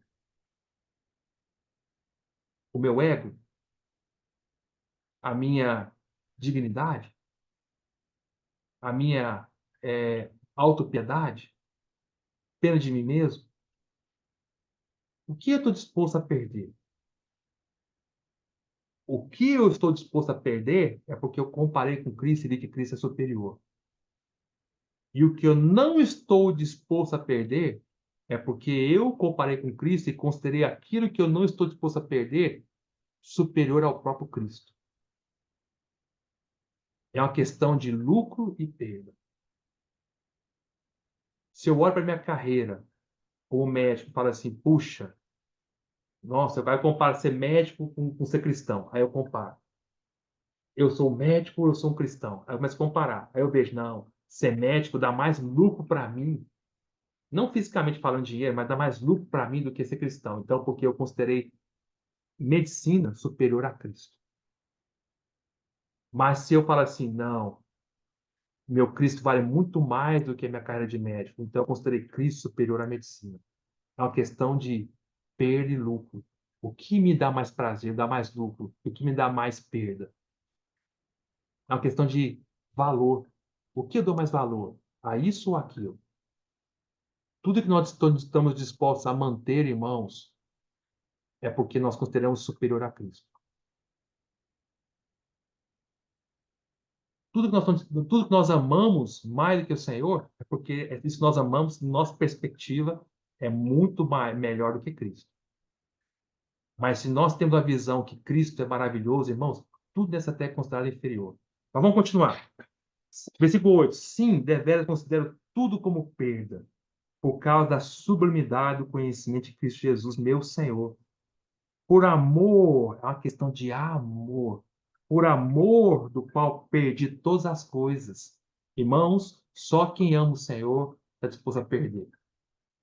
Por isso que a igreja em Éfeso, tinha abandonado o primeiro amor, mas nós cremos que a igreja em Éfeso se arrependeu, voltou a amar o Senhor, e quando entrou na era da igreja em Esmirna, que é a próxima, estavam dispostos a perder tudo pelo Senhor. A igreja de Esmirna, os irmãos, estavam dispostos até a perder a vida pelo Senhor. Por quê? Porque eles restauraram o amor dele pelo Senhor. Quando você ama, você perde. Quem ama, perde. Quem ama, está disposto a perder.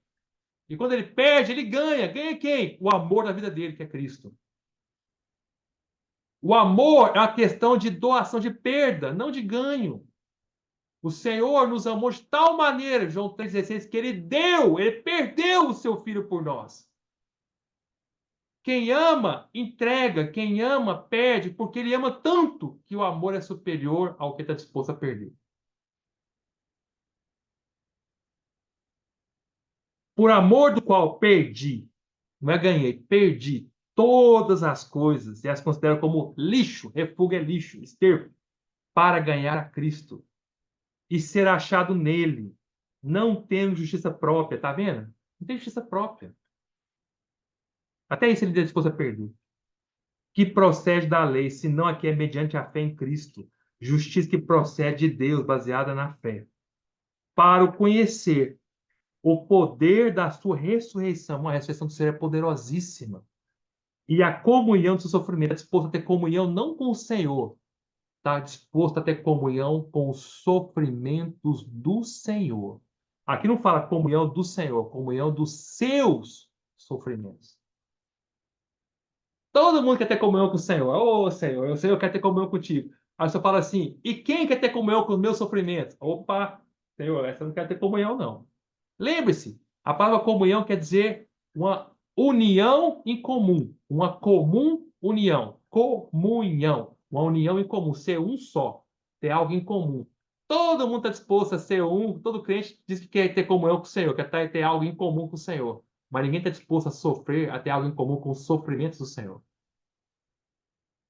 Irmãos, o Senhor sofre hoje? Sim, não a cruz mais, você já morreu por nós. O sofrimento da redenção, o Senhor já completou. Só Ele podia fazer isso. Mas hoje o Senhor sofre pela sua igreja, para edificar a sua igreja. Quem está disposto a sofrer os sofrimentos do Senhor pela igreja? Sofrer pelos irmãos. Ser um com o Senhor por o que Ele sofre hoje. Sofrer pelos irmãos. Comunhão com o Senhor. Continua. Conformando-me com Ele na sua morte. Ou seja, você pega a morte do Senhor e você se conforma na sua forma. E para que Paulo fazia isso? Versículo 11. Para de algum modo alcançar a ressurreição dentre os mortos.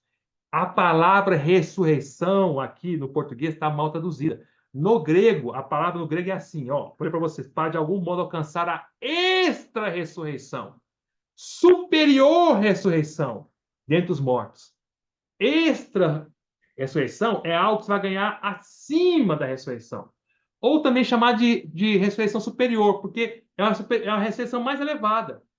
Porque, pensa bem, todos os crentes, já falei para vocês, vamos voltar para o Apocalipse, todos os crentes um dia serão ressuscitados, todos, crente vencedor ou vencedor. Então, ressurreição dentro dos mortos, todos os crentes vão ser ressuscitados. Até incrédulo vai ser um dia.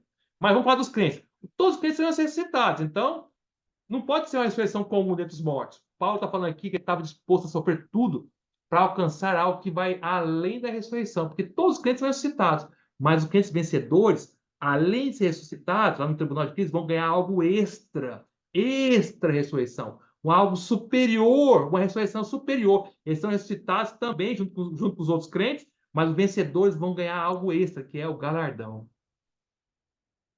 Então, a palavra grega, gravem isso, a palavra grega que Paulo falou em Filipenses 3,11, não é ressurreição, é alcançar a extra ressurreição.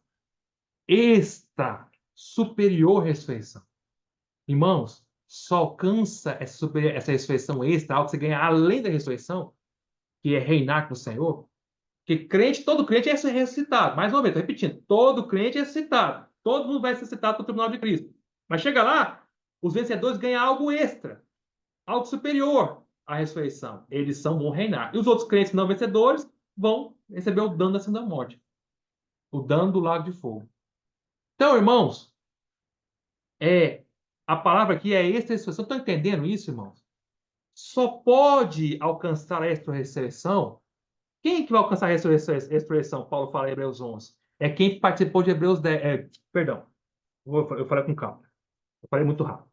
Quem é que vai alcançar a extra-ressurreição que Paulo fala em Filipenses, capítulo 3, versículo 11? É somente aqueles que experimentam o que o Paulo fala em Filipenses, capítulo 3, versículo 8, 9 e 10. Os que vão ganhar o resultado final de Filipenses 3, 11 é quem considerou tudo como perda no versículo 8, por causa de Cristo. É alguém que, por amor a Cristo, está disposto a perder todas as coisas. É alguém que está disposto a ganhar Cristo acima de tudo e usar todas as circunstâncias para ganhar Cristo. É alguém que quer ser achado nele. Quando procurar aquele irmão, aquela irmã, só acha ele em Cristo. É alguém que não tem justiça própria, que não confia em si próprio, mas confia na fé, anda pela fé. É alguém que conhece o poder da ressurreição. Primeiro ele desfruta da ressurreição, depois ele está disposto a sofrer a comunhão do sofrimento de Cristo. É alguém que conforma-se à morte de Cristo, ele está disposto a ser fiel até a morte. Alguém que é fiel até a morte vai ganhar a extra ressurreição. Não é isso que aconteceu lá com a igreja em Esmirna? Vamos voltar para lá.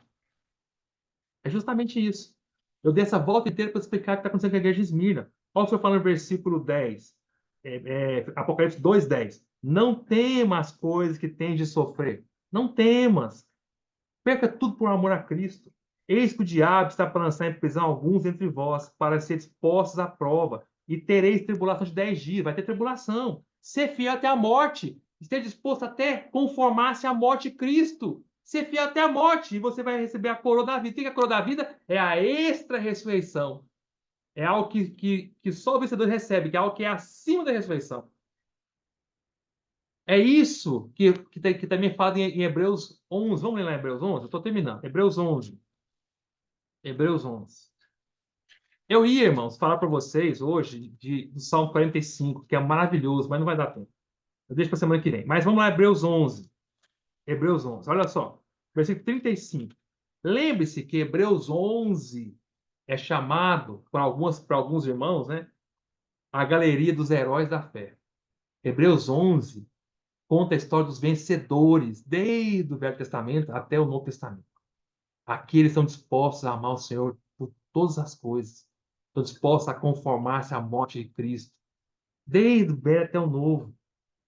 Conta a história daqueles que estão dispostos a sofrer tudo por amor ao Senhor. Contando a história de Abel, falando a história de Enoque, Noé, Abraão, Moisés, Jacó, Isaac, José, né? Vários outros, né? Estou citando alguns, né?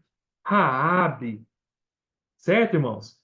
Né? Então, tantos outros, Gideão, Baraque, Sansão, Jefete, Davi, Samuel, profeta, tantos outros, não é? Daniel também aqui, não falo o nome dele, mas ele está aqui no meio porque fala a boca dos leões, né, tal. Então, e aí, chega no versículo 35, presta bem atenção que fala aqui, ó. Leiam, por favor, leiam comigo. Se não ler, vocês não vão entender. Leiam, Hebreus 11, 35. Mulheres receberam pela ressurreição seus mortos. Alguns foram torturados, não aceitando o seu resgate para obterem superior ressurreição. O que é isso que o autor de Hebreus está citando de superior ressurreição? É isso que Paulo fala lá em Filipenses, capítulo 3, versículo 11. É justamente isso, é a mesma coisa, é a extra-ressurreição. Como estão entendendo? A extra-ressurreição é algo que você recebe acima da ressurreição. E aqui é chamado de superior ressurreição, que é uma ressurreição além daquela que todos os crentes vão participar. Todos os crentes vão ser ressuscitados, mas os crentes vencedores recebem algo superior, uma ressurreição superior. Então, está falando aqui que alguns, estou lendo Hebreus 1, 35, alguns foram torturados. Eles foram torturados para negar o Senhor e até veio pessoas querendo pagar para resgatar eles, não aceitando o resgate, queriam pagar para resgatar eles. Falando, olha, eu pago por ele. Esse crente está sofrendo pelo Senhor, eu vou pagar por ele. Olha, se eu te pagar tanto, você liberta ele? Você liberta ele da tortura? Aí o torturador falou assim: eu liberto. Aí quando chegou lá, falou assim: olha, fulano vem aqui e pagou para você tanto dinheiro para eu te libertar da prisão e para de torturar você. Aí o cliente falou assim: eu não quero. Eu não aceito ser resgatado, eu prefiro ser torturado por amor a Cristo, porque se eu for torturado agora, eu vou receber uma ressurreição superior. Eu não quero ser resgatado. É o que eu estou falando aqui. Vou ler. Alguns foram torturados, não aceitando o seu resgate. Para quê? Para que eles fizeram isso? São doidos? Não. Para obterem superior ressurreição. Você sabia que isso aconteceu com Otmani? Pelo menos é isso que nós cremos que aconteceu.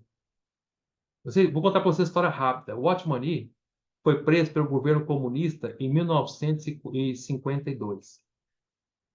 E ele ficou preso por 20 anos, até 1972, quando ele morreu na prisão. Então, o Otmani nunca saiu da prisão. Então, ele morreu na prisão em 1972. Porém, na década anterior, em 1960, não no ano 60, mas durante a década de 60, não sei dizer bem o ano, teve uma época que os irmãos da igreja em Hong Kong, lembre-se que Hong Kong é uma cidade na China, mas que naquela época estava sob o governo britânico. Então, Hong Kong é uma cidade que fica na costa da China, mas não era governado pelos chineses. Então, os comunistas tomaram a China inteira, porém Hong Kong não, porque Hong Kong estava sob o governo britânico. Era possessão britânica, era território extramar da Grã-Bretanha, tá? E Hong Kong só voltou para as mãos dos chineses recentemente, alguns anos atrás, tá? Então, voltando, naquela época, os irmãos em Hong Kong tinham liberdade, tá? Porque era território britânico. Aí a igreja de Hong Kong, os irmãos de Hong Kong, começaram a fazer negociação com o governo chinês. Essa história que aconteceu. Os irmãos de Hong Kong estabeleceram uma negociação com o governo comunista da China para tentar resgatar o Motmani da prisão, tentar libertar o Motmani. E eles conseguiram negociar, e o governo chinês aceitou na época. Na década de 60, a China estava passando por uma grande fome, tá? Foi a época da Revolução Vermelha, tá? Da Revolução não é vermelha, não. Tem um nome aqui, o Mao Tse Tung colocou. Esqueci agora. Bom, na década de 60, o Mao Tse Tung inventou uma coisa lá, que esqueci o nome da agora, deu uma branca na minha cabeça, que ele começou a botar toda a China numa miséria terrível. Mao Tse Tung era o ditador comunista da China. E aí, durante a década de 60, ele fez com que milhares de chineses passassem a morrer de fome, tá? Acho que era... Ai, não é vermelho não. Bom, depois eu lembro. Aí, o governo chinês está precisando de dinheiro. Então, nessa época, os irmãos da igreja de Hong Kong estabeleceram uma comunicação, uma via de negociação com o governo chinês e propuseram muito dinheiro para o governo chinês libertar o Motmani. E o governo chinês aceitou a proposta, ia libertar o Motmani. E aí os irmãos então juntaram dinheiro do mundo inteiro. A igreja de Hong Kong se comunicou com os outros irmãos pelo mundo inteiro, eles juntaram muito dinheiro. E estava prontinho, estava marcado o dia certinho para eles pagarem o dinheiro para o governo comunista libertar o Motmani. Quando chegou no dia, o governo chinês falou para ele assim: está encerrada a proposta, não haverá negociação mais. E aí o Motmani não foi liberto. De repente, o governo chinês mudou de ideia totalmente. E os irmãos insistiram: não, mas vocês falaram que aceitaram a proposta, que ia libertar o Motmani em troca de dinheiro. Eles falaram assim: não, a proposta não existe mais, acabou. O que nós cremos que aconteceu? Lógico, ninguém sabe onde vai acontecer, mas nós cremos que, na verdade, foi o próprio Potmini que não aceitou o resgate. Nós cremos, nós não temos certeza, mas todos os irmãos depois sentido, depois os irmãos foram sentir, foram orar, Senhor, por que aconteceu? Por que o governo chinês mudou de ideia? Aí o Senhor falou muito bem esse versículo para os irmãos aqui de Hebreus 11, 35. Alguns foram torturados, não aceitando o seu resgate para obter superior ressurreição.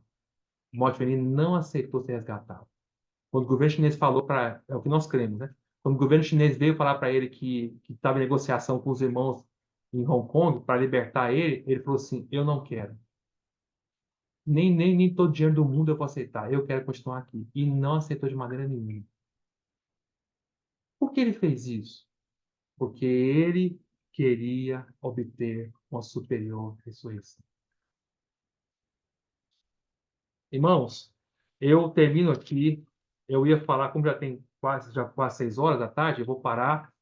E eu vou deixar para falar para os irmãos semana que vem, rapidamente, do Salmo 45, é um salmo maravilhoso de amor, que mostra quem é nosso Senhor, tá? Tem tudo a ver com a igreja de Esmirna também. Mas aqui nós terminamos a igreja de Esmirna. E, irmãos, espero que vocês tenham amado muito a igreja de Esmirna, porque são irmãos muito preciosos. Jesus é o Senhor.